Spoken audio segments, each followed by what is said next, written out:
有喜欢吃生鱼片的小伙伴们，是不是或多或少都有听过市场上有一种假的三文鱼啊？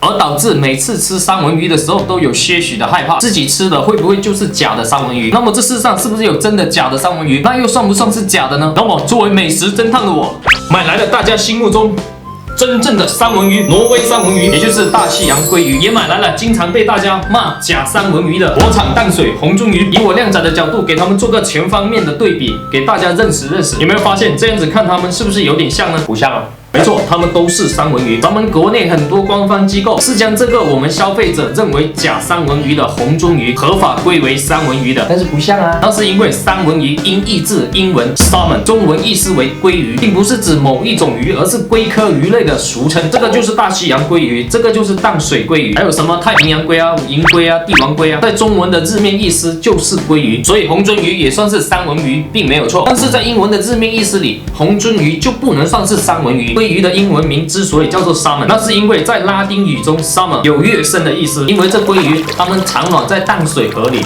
然后长大了生活在深海里，每年都要从海里面游回河里产卵，是一种生殖洄游的鱼类。所以为了回到上游，它们必须都会鱼跃龙门，这也就是它们英文名叫做 salmon 的原因。但是这种直接淡水养殖的红鳟鱼呢，并不算是洄游鱼类，所以被称为 rainbow trout。那么小伙伴们，你们觉得它能算是三文鱼吗？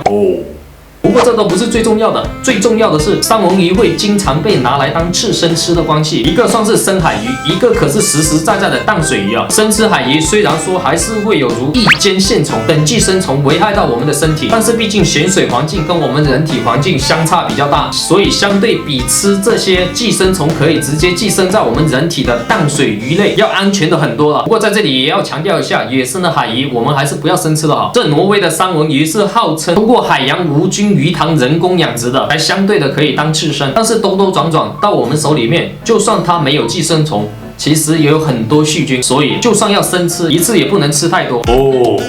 那明明是两种鱼，为什么经常会被扯到一起呢？其实最主要的原因就是这红鳟鱼要比这挪威的三文鱼要便宜很多，这就导致了一些不法的商家为了谋求更高的利润，拿着这红鳟鱼当挪威三文鱼卖，从而也使它这原本珍贵的淡水鲑鱼有了假三文鱼的骂名。其实养殖这红鳟鱼，它对水质的要求非常高，必须得用流动的山泉水来饲养。据说它的肉质可不比这挪威三文鱼要来的差，只是毕竟它是淡水鱼嘛，还是不能生吃的好。那么经过了我这么多的解释，大家是不是有点明白了？这个时候是不是应该支持一下？它们外表相差还是很多的。那么现在我们就把它切开来对比一下，它们肉质是不是非常相似？有没有什么不一样的地方？接下来我顺便教一下大家怎么杀海鱼，然后吃的时候一点鱼骨头都没有。那么我们首先第一步，先夸我一声靓仔。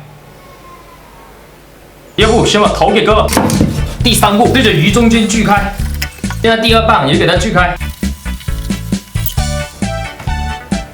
接着我们将这个鱼肋骨去掉，然后现在它们就只剩下中间这切断的一些骨头，把它夹掉就可以了。然后留下我们需要的，把鱼皮去掉。接着我们再以同样的方式处理这条红鳟鱼。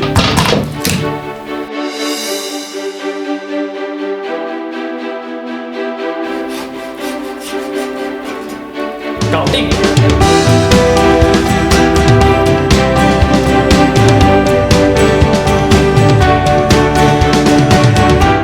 那就现在让大家猜一下，如果觉得左边是三文鱼的，请扣1；如果觉得右边是三文鱼的，请扣2。我买的挪威三文鱼是冰鲜的那种，就是用来生吃的。那么现在我要揭晓答案了，这个红鳟鱼，我还准备了一双筷子，这边才是三文鱼。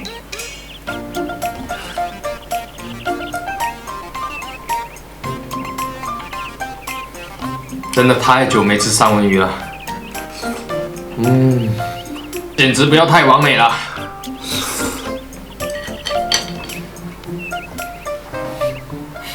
我买这红鳟鱼的时候，卖家也是标明的淡水三文鱼，也是不建议生吃的。那这个我们就不生吃了。在2条鱼都切开的时候，真的我非常惊讶，真的太像了。不过这种2份同时拿在一起对比呢，还是差别蛮大的。红鳟鱼明显它的颜色要深很多，但是不管从它们花纹的纹路，还有它们2个的手感，基本完全一模一样。然后真的从外观上，除了颜色不同，你很难再找出其他什么差别了。像我们这样子对比，还相对从颜色上还比较明显。但是如果我们直接去外面吃三文鱼的时候，他们就单独端了一个这个过来，那你又怎么能分辨它是红鳟鱼还是三文鱼呢？这完全就是三文鱼，好吧？我是觉得我是没办法分辨的。那么现在我们上点胡椒、海盐，用黄油给它们煎一下，煎熟来对比一下。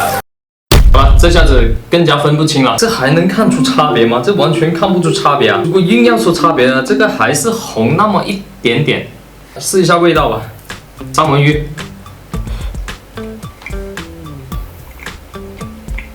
香。红鳟鱼。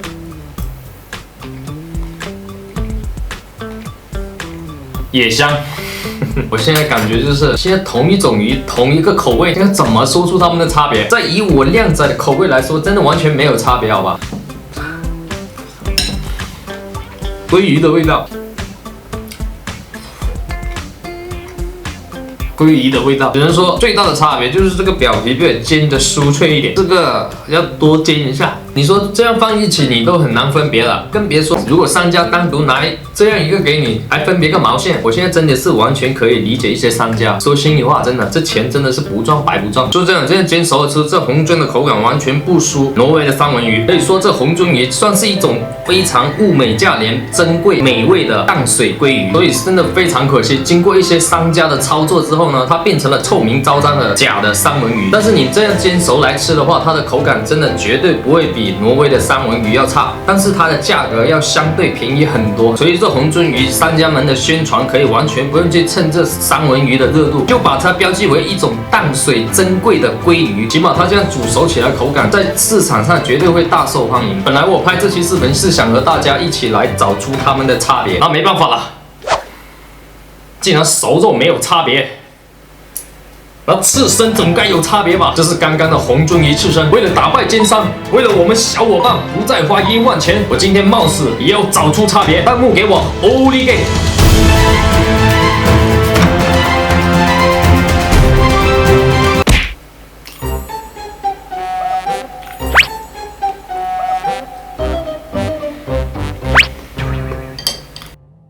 小伙伴们，我尽力了，口感、味道就那个口感、那个味，我只能建议大家，如果真的要生吃，那你就买一整条冰鲜的挪威三文鱼生吃，除非你真的是专家。但是如果你要熟着吃的话，还是建议你买这个淡水红鳟鱼，味道好吃还实惠。那么本期的视频就到这里了，咱们下期见，拜拜。那我这块三文鱼要吃不吃哦？那么现在就有小伙伴来猜一下，我这块是三文鱼还是红鳟鱼？我为了保证我真的没有忽悠大家，我会专门没有去掉后面的鱼皮。咱们下期揭晓答案。